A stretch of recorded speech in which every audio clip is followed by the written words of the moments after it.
हर खबर पर होगी आपकी पकड़। डाउनलोड कीजिए एबीपी लाइव ऐप। और देखिए, इस वक्त सबसे बड़ी खबर आपको बता दें, लगातार रिया चक्रवर्ती से पिछले 3 घंटे से पूछताछ जारी है और अब तक रिया चक्रवर्ती ने क्या कुछ जवाब दिए हैं उसकी पूरी जानकारी एक्सक्लूसिव तौर पर एबीपी न्यूज के पास है, जो हम आपको बताएंगे। और बड़ी बात यह है कि रिया ने खुद ड्रग्स लेने के आरोप से इनकार किया है। रिया ने यह भी कहा है कि वो ड्रग्स सुशांत के लिए मंगवाती थी, जैसा कि वो तमाम अपने इंटरव्यूज जो उन्होंने मीडिया को दिए उसमें भी उन्होंने यही कहा था कि वो ड्रग्स नहीं लेते। मृत्युंजय हमारे सहयोगी हमसे जुड़ रहे हैं। मृत्युंजय, अपडेट इस पूछताछ को लेकर। जी बिल्कुल शोभना, इस वक्त की इस घंटे की जो सबसे बड़ी खबर है, 3 बड़ी बातें जो रिया चक्रवर्ती से पूछताछ हो रही हैं वो हम अपने दर्शकों को बताना चाहते हैं। पहली सबसे बड़ी बात है कि रिया चक्रवर्ती ने ये कहा है कि वो खुद कभी ड्रग्स का सेवन उन्होंने नहीं किया, बल्कि दीपेश से जो फोन पे बातचीत हुई थी वो सुशांत के लिए ड्रग्स आता था। और सुशांत ही नहीं, सुशांत के बेस्ट फ्रेंड घर पे आते थे, वो सुशांत और उसके बेस्ट फ्रेंड ड्रग्स और बड्स इसका सेवन करते थे, इसके लिए दीपेश से मंगाया जाता था।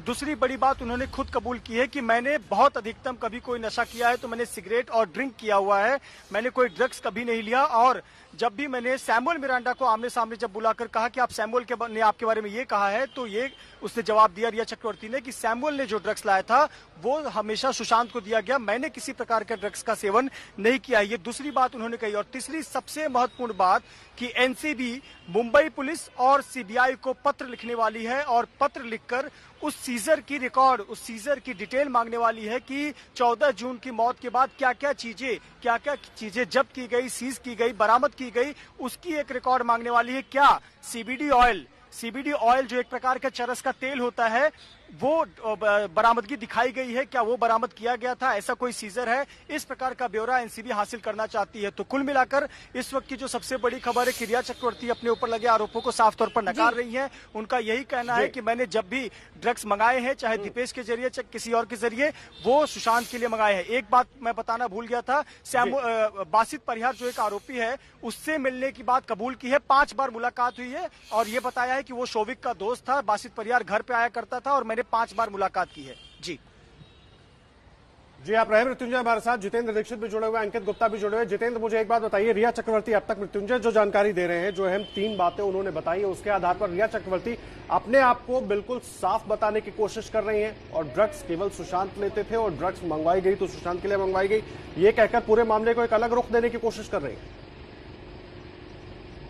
देखिए, रिया चक्रवर्ती का शुरुआत से ही ये कहना था, उसका यही डिफेंस था कि मैंने कभी ड्रग्स लिए ही नहीं। बीच में आपको याद होगा कि सतीश नाने शिंदे जो उनके वकील हैं, उन्होंने एक बयान जारी किया था और कहा था कि रिया चक्रवर्ती अपना ब्लड टेस्ट करवाने के लिए तैयार हैं और उन्होंने कभी भी ड्रग्स नहीं लिए थे। इसके बाद में भी जो उन्होंने कुछ मीडिया चैनल्स को इंटरव्यू दिए उसमें भी उन्होंने यही कहा कि वो ड्रग्स नहीं लेती थी, ड्रग्स सुशांत लेते थे। उन्होंने खुद को पाक साफ बताया, लेकिन ये कहते थे कि जो भी ड्रग्स आ रहे थे घर में वो सुशांत के लिए आ रहे थे।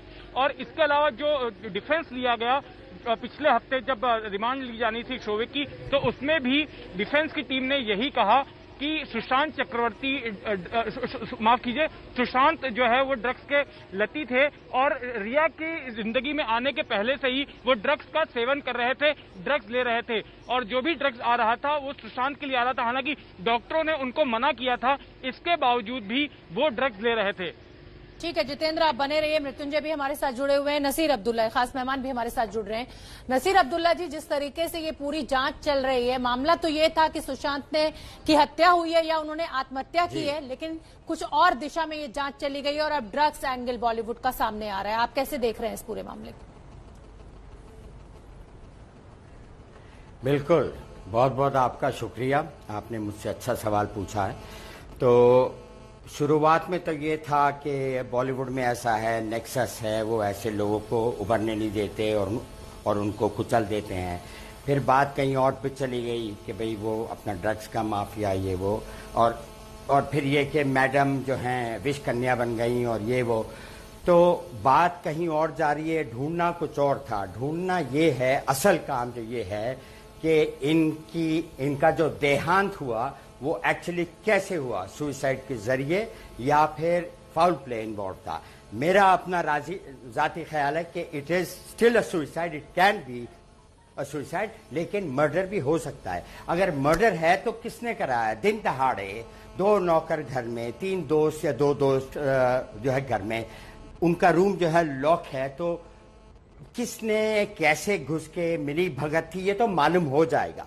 लेकिन एक बात जो मुझे सही नहीं लग रही है वो ये है कि इतना रिया पर जो मतलब ये नहीं, एक चीज तो मैं जानता हूं कि रिया ने ड्रग्स लिए होंगे, कोई हर्ज नहीं है, लेकिन हर इंसान झूठ बोलेगा क्योंकि ड्रग्स लेना जो है कानूनन जुर्म है। नसीर साहब वो तो मना कर रही हैं, इनकार कर रही हैं कि मैंने कभी ड्रग्स लिया ही नहीं एनसीबी के सामने। जो आदमी डील करता है वो जेल जाता है। वही तो कह रहा हूं, ये तो झूठ सब बोलेंगे, अगर हो सके तो सब बोलेंगे, लेकिन एक बात तो बिल्कुल ही मतलब ये कि कंफर्म हो चुकी है सुशांत सिंह के मानसिक डॉक्टर्स के जरिए कि उनको दवाइयां लेनी थी, दवाइयां उन्होंने छोड़ दी, और अगर दवाइयों को छोड़ भी दो ठीक है, मैं आऊंगी, उसके साथ में मैं आऊंगी नसीर अब्दुल्ला साहब, बिल्कुल ठीक है मृत्युंजय, क्योंकि एनसीबी दफ्तर के बाहर है और वहां रिया चक्रवर्ती से पूछताछ चल रही है, तो इस समय अहम बहुत हो जाता है कि अंदर क्या कुछ चल रहा है। मृत्युंजय, मैं आपसे ये जानना चाहूंगी कि नीरज जो कि सुशांत की डोमेस्टिक हेल्थ थे, वो भी कह रहे थे कि सुशांत मैरिजुआना लेते थे, अब रिया भी यही बात कह रही है, कैसे आगे अंदर कुछ क्या चल रहा है? बिल्कुल शोभना, आप उसी मुद्दे पर आगे जिसका जिक्र मैं करने वाला था। एक जो बहुत अहम जानकारी एनसीबी के सूत्र मुझे दे रहे हैं, आने वाले दिनों में, आज नहीं, आने वाले दिनों में जो अन्य स्टाफ है जिसमें नीरज, केशव, सिद्धार्थ पिठानी जो अब तक सीबीआई के पूछताछ में शामिल हो रहे थे, आने वाले दिनों में इनको समन जारी करके एनसीबी बुलाने वाली है, क्योंकि नीरज, केशव और सिद्धार्थ पिठानी उस घर में रहते थे। उनका कबूलनामा, क्या वो बातें कहते हैं, क्या वो कहते हैं कि दोनों ड्रग्स लेते थे या एक लेता था या कोई नहीं लेता था, बहुत मायने रखता है। तो जो आपने बात कही नीरज और केशव की, 100% जो एनसीबी के सूत्र कह रहे हैं कि बहुत जल्द उन्हें भी समन जारी किया जाएगा। चूंकि आज 2 दिशाओं में जांच चल रही है। एक दिशा तो यह कि कौन कौन ड्रग पेडलर्स थे जो ये ड्रग्स मुहैया कराते थे, दूसरी दिशा ये भी है कि अगर ड्रग्स घर में आ रही थी तो क्या सिर्फ सुशांत के लिए आ रही थी या रिया भी साथ लेती थी?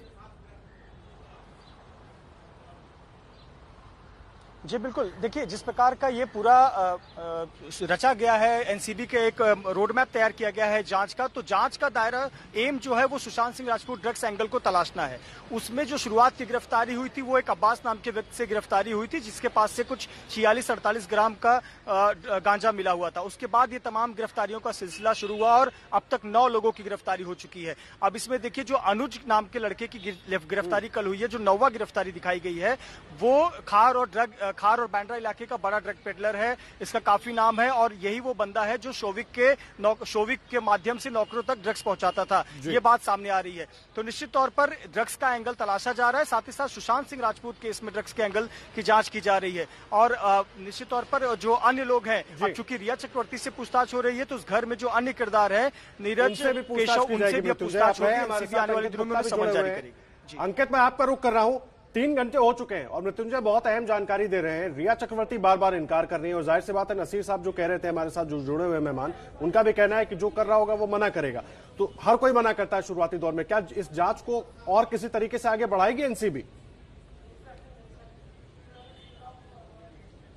आदर्श, सबसे पहले हमको यही समझना होगा, रिया के लिए ये एक ऐसा सवाल है कि वो ड्रग्स लेती हैं या नहीं लेती हैं, दो-धारी तलवार है। अगर वो जो है इनकार करती हैं तो गौरव आर्या के साथ का 2017 का चैट भी एनसीबी के पास में है और उसमें वो खुद कह रही हैं कि हाँ, मैंने एमडीए में थोड़ा सा ट्राई किया है। यानी कि सुशांत के लाइफ में वो कब आई है, सुशांत के साथ रिलेशनशिप में कब आई है, 2019 में। गौरव आर्या के साथ में चैट कब का है, 2017 का। तो ये कहना कि सुशांत के लिए मंगाती थी, मैं नहीं लेती हूँ, ये जो चैट है वो अपने आप में उनको जो है घेरे में फंसा सकता है। अगर वो इनकार करती हैं तो ये चैट है, अगर वो एक्सेप्ट करती हैं तो फिर खुद घेरे में फंसती हैं। तो ये एक अकेला सवाल ही ऐसा सवाल है जो रिया चक्रवर्ती को चारों तरफ से चौंकाने चित कर सकता है। क्यों? क्योंकि अगर वो इस बात से इनकार करती हैं कि वो ड्रग नहीं लेती हैं, इसका मतलब वो झूठ बोल रही हैं, क्योंकि खुद उनका व्हाट्सएप कन्वर्सेशन जो है यहाँ पर जांच एजेंसी के पास में है। और रही बात उसके आगे की जांच की, तो उसके आगे तो अब जो रिया को एक एक करके कई सवालों के जवाब देने पड़ेंगे। और फिलहाल कल जो है जो जांच की डिटेल सामने आई थी, एनसीबी के सूत्रों का कहना था कि रिया के जवाब से संतुष्ट नहीं है, इसी वजह से आज बुलाया गया है। लेकिन जो आज सुबह से जानकारी सामने आई है, मैं सिर्फ एक ही सवाल की बात करता हूं, बाकी सवाल अगर हम छोड़ भी देते हैं, निश्चित तौर पर उससे यह साबित हो रहा है कि रिया चक्रवर्ती जांच एजेंसी के सामने झूठ बोल रही हैं, और अगर जांच एजेंसी को ऐसा लगता है तो उनके ऊपर लटक रही है गिरफ्तारी की तलवार, और अगर जो है इसी तरीके से रिया का रुख रहा तो शाम तक गिरफ्तारी भी संभव है। ठीक है, जितेंद्र दीक्षित का मैं रुक कर लेती हूँ। अंकित कह रहे हैं कि जिस तरीके से कॉन्ट्रडिक्ट कर रही हैं वो अपने बयानों को बार बार, उनकी व्हाट्सएप चैट कुछ कह रही है, और नसीर जी भी कुछ कहना चाहते हैं। जितेंद्र, आऊंगी मैं आपके पास। जिस तरीके से वो अपने बयानों को बार बार कॉन्ट्रडिक्ट कर रही है, उससे तो कहीं ना कहीं जो शक की सुई है वो गहराती जा रही है उन्हीं के ऊपर। नसीर जी,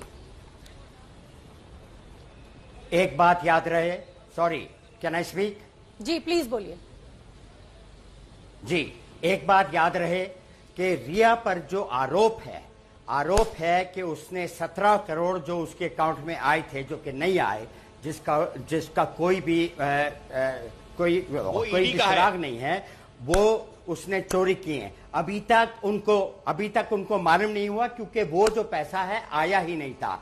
बात हुई थी मुंह बोली, इट वॉज अ कॉन्ट्रैक्ट, अभी ये के साइन होना था। दूसरी बात, दूसरा उसके ऊपर जो आरोप है कि इन्होंने शायद जबरदस्ती उनको जहरबादी या कुछ ऐसी उनको अपना ये कि दवाइयां दी जिससे उनकी ये हालत होती। और तीसरा ये है कि ये इनके मर्डर में कहीं पे इन्वॉल्व हैं और माफिया का अंडरवर्ल्ड है और क्या क्या गलत बात है। असल बात तो ये देखना है कि जो इनके ऊपर आरोप लगाए हैं उनको साबित करना है। ड्रग लेती थी, इसका मतलब यह है क्या जेल जाएंगी?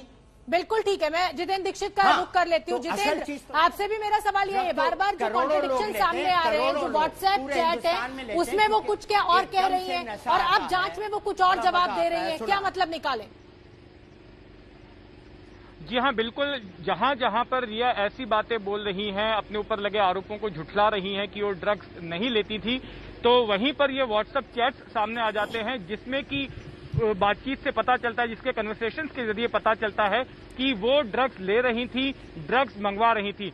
मेरे साथ में मनोज वर्मा, मेरे सहयोगी, मौजूद हैं। मनोज, रिया और ये एक बासित नाम का जो पेडलर पकड़ा गया है, उनके रिश्तों के बारे में भी कुछ जानकारी मिली है? देखिए, रिया ने कबूल किया है कि वो बासित को पहले से जानती थी और 5 बार वो बासित से मिल चुकी है, क्योंकि बासित शोविक का दोस्त था, तो लिहाजा उसका घर पर आना जाना रहता था, और शोविक जो है वो बासित के जरिए ही ड्रग्स मंगवाता था जब भी रिया ड्रग्स मंगवाने के लिए कहती थी। इतना ही नहीं, एक बार रिया ने यह भी कबूल किया है कि शूटिंग के दौरान, कोई फिल्म की शूटिंग चल रही थी, उस दौरान भी जो बासित है वो वहां पर पहुंचा था, उस दौरान भी मुलाकात हुई थी। अभी पूछताछ लगातार रिया से जारी है और 3 बजे के बाद कोई भी बड़ी खबर इस मामले में आ सकती है। 3 बजे के बाद कोई भी बड़ी खबर इस मामले में आ सकती है। 3 बजे हो सकता है कि एनसीबी के अधिकारी ब्रीफ करेंगे और शायद ये बात बता दें कि रिया का स्टेटस इस मामले में क्या होगा। क्या वो आरोपी होंगी, उनकी गिरफ्तारी होगी, या फिर इस मामले में जो पकड़े गए बाकी आरोपी हैं उनके खिलाफ उन्हें बतौर गवाह इस्तेमाल किया जाएगा। कुछ देर का और इंतजार करना होगा हमें।